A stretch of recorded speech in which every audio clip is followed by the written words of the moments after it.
What's up, y'all? This one is, I guess, from the title that you can know. But I just want to kind of set the mood, coronavirus right now, everything right now, 2020, period, has been this overly complicated awakening all at the same time for many of us. But depression is going up. I'm sure suicide rates are rising. Our people are dying. So I want to come and I want to talk about death was an option, but suicide was the choice. Y'all know I've been doing hair, and if you don't know, now you know. I've been doing hair for about 18 years, and I love what I do. I mean, I color wigs, and I love interacting with my clients and consulting. And this one time, I'm going to say, it's about 5 years ago, okay? I got this guy. Now, I was super excited because I had just opened my first independently owned salon. Okay, so I've worked in a salon for 18 years, but this was my first time stepping out. Like, oh my God, I'm doing this on my own. This is mine. And so I'm trying to get my new customers, and I get this guy. He just comes walking by the salon, and he's like, do you take walk-ins? I'm like, sure. And so he's like, well, can you do my hair? And I'm like, sure. And I'm like, well, I don't pass no judgment on nobody because I got a little sugar in my tank, okay? I'm bisexual, poly, whatever you want to call that. But I thought that he was gay, okay? He was a part of the crew, the LGBTQIA, all of them, the alphabet team. He was a part of us. And so, but he never said it. So I'm not, I don't want to be pushing no buttons or nothing like that. I never judged him. So I was like, hey, cool, I'm cool, you cool, let's do some hair.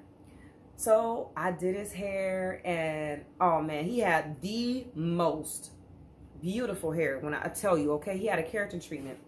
He used to wear the center part, and it was brown, and it was long brown hair. Oh my goodness, he had these light eyes. He was just the finest young man ever, okay? And so he always treated me very, very nice. He always tipped me well. He brought his mom and his sister and his aunts and some cousins and nieces, everybody. He brought all of these people, which I still do. I still do their hair today. He brought them to get their hair done. And so one day he comes in, and he comes to get his hair done just like normal, normal day. Hey, how you doing? He responds, oh, I'm doing great. I said, that's awesome. That's awesome. So I shampoo his hair, and he just seems so relaxed. I was like, he must be really doing good today. So he relaxed back in the bowl, and his eyes are closed, and I'm shampooing so relaxed that I didn't even talk. I normally don't talk to shampoos because I like for my clients to enjoy that experience. But he just was quiet. I blow dried his hair, and he was quiet. I flat ironed his hair because we flat ironed it. Silk brush, ooh, beautiful. He was out. Hair was beautiful, out there swinging just like this, okay? Every time he left, he would give me a small hug, and it would be, okay? So this time, we're giving our farewells, and he gives me a hug. Now, this is the point where I want to bring it in. I want to pause right there because it's so important that we check on the people that we love. Remember, this is entitled Death Was an Option and Suicide Was the Choice. So these are the small moments that I didn't recognize. Because he gave me a hug that day, but it was different. Normally it was the, butt out hug. This time it was an embrace. He hugged me tighter. Tighter, so much tighter. This is real. So this is a real story. This is my life, okay? So tight that I almost thought, is he flirting with me? Because that was kind of weird. I'm like, I never thought that he would do that. So I was like, whatever, you just, if he was, well, whatever.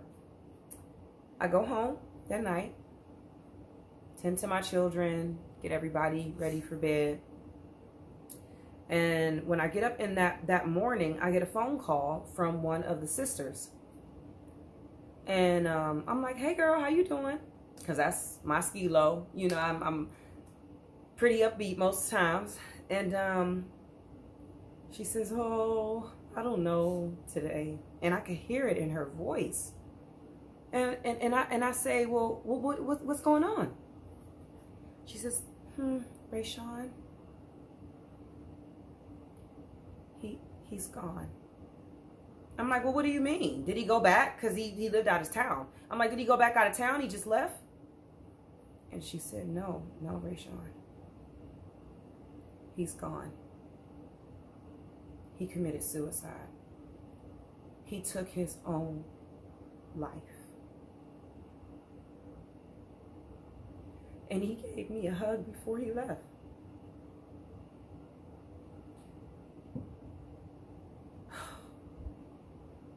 That was hard.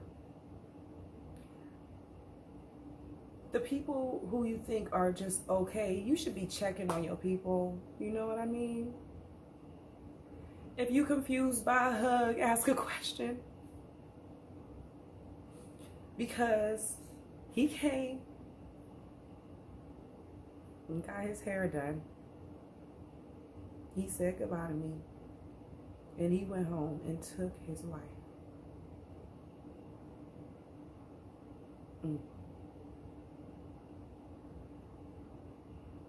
That's still hard for me. It's still hard for me because I know, you know, I am very spiritual, so I know that it's not my fault or no shit like that. But if I would have checked on him, if I would have just said, hey, is you flirting today? What's going on? Maybe I could have made a difference. Death is always an option, and suicide was their choice. Reach out to the people who you love. Ask them if they really okay. Are you really okay? How you doing? In here, not in here. Today, promise me. Somebody who you ain't talked to, somebody who, because we are giving people who are on our mind. I didn't listen before, but I listen now. Somebody cross your mind, text them, say, hey, what's up? How you doing? How you feeling? This was just hard to share, but needed to be shared. Because there are many, many people right now that are sitting in their houses alone. That maybe are afraid for whatever reason. Maybe you scared of the damn coronavirus, scared of maybe, I don't know what the hell. But there are people that are alone. Reach out to your family. Reach out to your friends. Reach out to strangers. Give them a smile. Maybe you could help change somebody's pathway. And that's what I got for today. Thank you guys so much for tuning in.